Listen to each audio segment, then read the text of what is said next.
velocity of this gas molecule is either 0 or infinity or in between 0 to infinity. 0 असू शकते, infinity असू शकते किंवा 0 to infinity असू शकते. That is, velocity of gas molecule is 0, velocity of gas molecule is infinity, or velocity of gas molecule is in between 0 to infinity. तर पहा, that is velocity, or we can say speed. This is most important assumptions of ideal gas. कसे असेल? 6व, in all directions, that is random motion of all gas molecules. त्यानंतर velocity or speed कसा असू शकतो? lies between 0 to infinity, either 0 or infinity.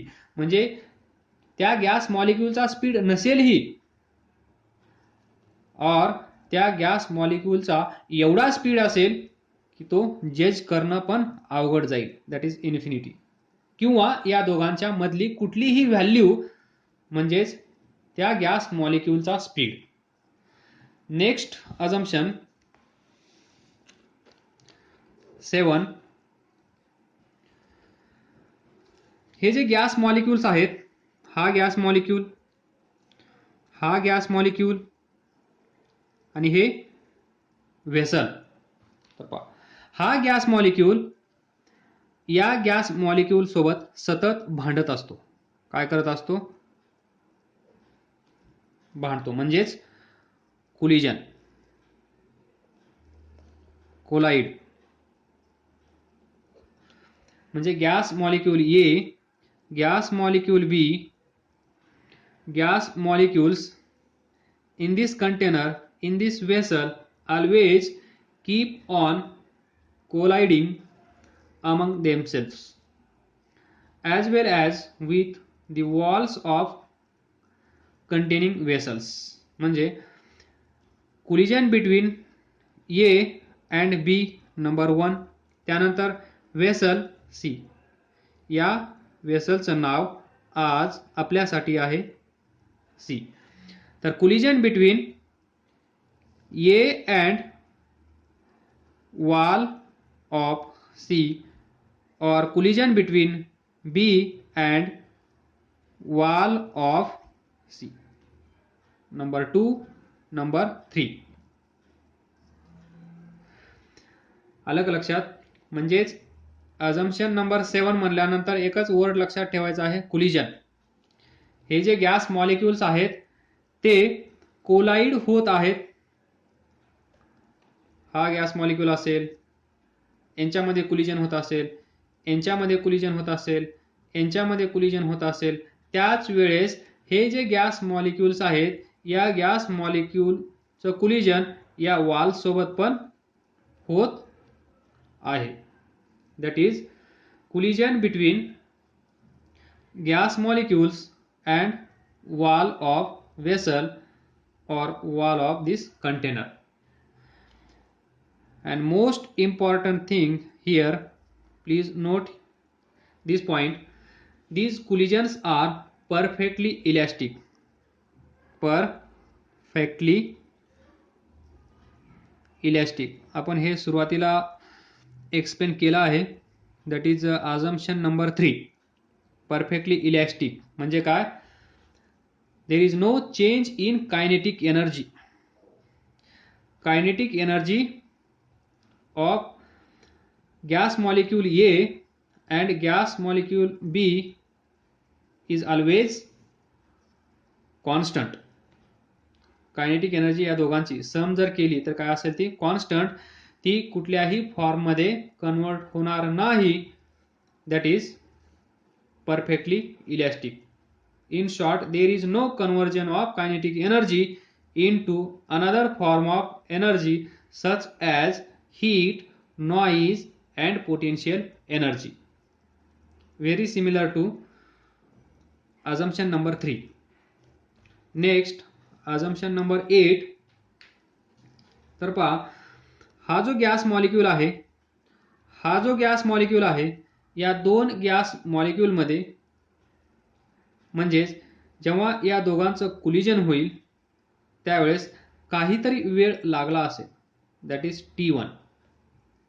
The time spent in collision between two molecules, हा एक molecule, हा एक मॉलिक्यूल, या दोघांचं कोलिजन झालं, कोलिजन होण्यासाठी काहीतरी वेळ लागला असेल, तो वेळ आपण कन्सिडर केला T1.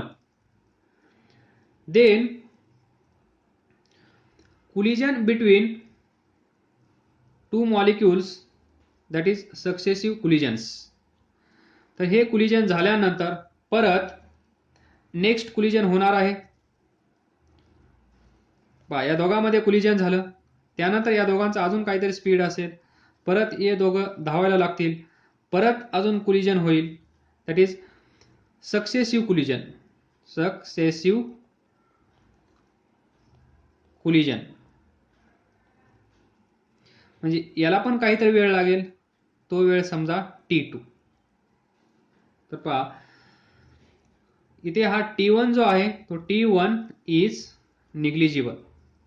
कसा असेल?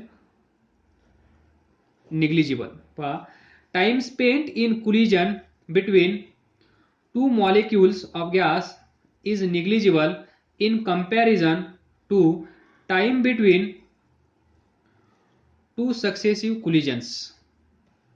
म्हणजे या दोघांमध्ये कोलिजन झालं, तिथे काहीतरी वेळ लागला असेल, त्यानंतर त्याच्या पुढे अजून एक कोलिजन होणार आहे, म्हणजे हे पहिलं कोलिजन, त्यानंतर अजून एक कोलिजन होईल, ते दुसरं कोलिजन, तर हे फर्स्ट कोलिजन, इथे असेल सेकंड कोलिजन. तर या दोन कोलिजनमध्ये काहीतरी वेळ गेला असेल, तो वेळ म्हणजे T2. तर या कोलिजन मधला जो टाइम आहे T2, याच्यासोबत जर हा टाइम कन्सिडर केला तर T1 इज निग्लिजिबल, कारण T1 हा खूप लहान असेल, व्हेरी स्मॉल असेल, त्यामुळे हे अझम्पशन कदाचित ठरवलं गेलं असेल. म्हणजेच अझम्पशन नंबर 8 मध्ये तुम्हाला लक्षात ठेवायचं आहे, टाइम हा word. Time between collision between two gas molecules and time between two successive collision. एकदम simple. Next 9, number of collisions per unit volume in gas remains constant. तर पहा number of collisions per unit volume म्हणजे हे असेल total volume of gas इथपर्यंत.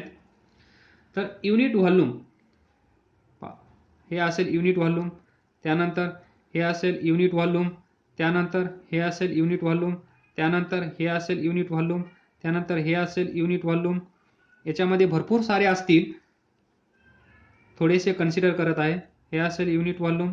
तर पहा number of collisions याच्यामध्ये जर 200 होत असतील तर याच्यामध्ये पण 200, याच्यामध्ये पण 200, याच्यामध्ये पण 200, याच्यामध्ये 200, याच्यामध्ये 200, याच्यामध्ये 200. That is number of collisions. हे जे व्हॉल्यूम आहे या गॅसचं, इथे जेवढे कोलिजन्स होत आहेत तेवढेच कोलिजन तेवढ्याच व्हॉल्यूममध्ये इथे तेवढेच होत आहेत.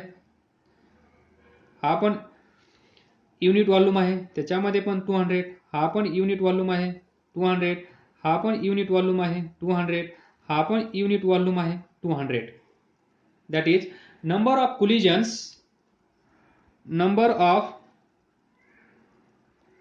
Collisions per unit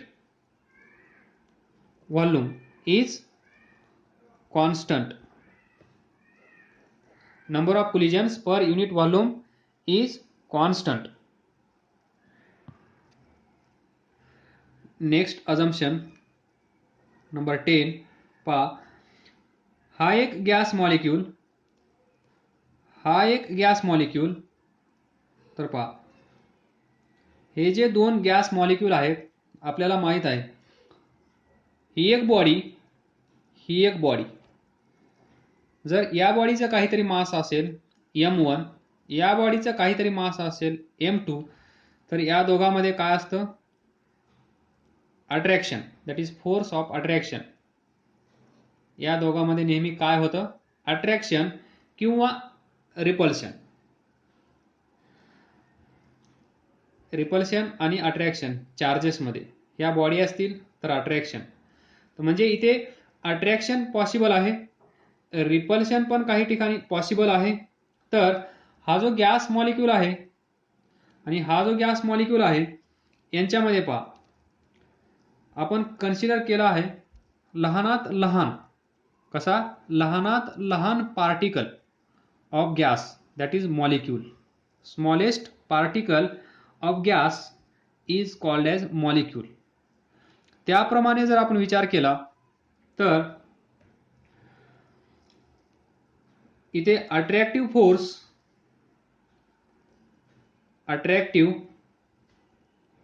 force and repulsive force, हा पण नसेल आणि हा पण नसेल. हे अझम्पशन आहे. But we know that if there is a mass, then there is a attraction or repulsion. But here we are assuming that there is no attraction or there is no repulsion. No attractive force acts between these two gas molecules, or there is no repulsive force acts between these two gas molecules. म्हणजे attractive force available नाहीये, repulsive force पण available नाहीये. पण आपल्याला हे माहित आहे जर तिथे मास असेल तर तिथे अट्रॅक्शन होत असतं. पण आपण इथे काय कन्सिडर करत आहोत? अट्रॅक्टिव्ह फोर्स पण नाहीये आणि रिपल्सिव्ह फोर्स पण नाहीये. हे अझम्पशन आहे. तर असं लक्षात ठेवा, ऍक्च्युअली मास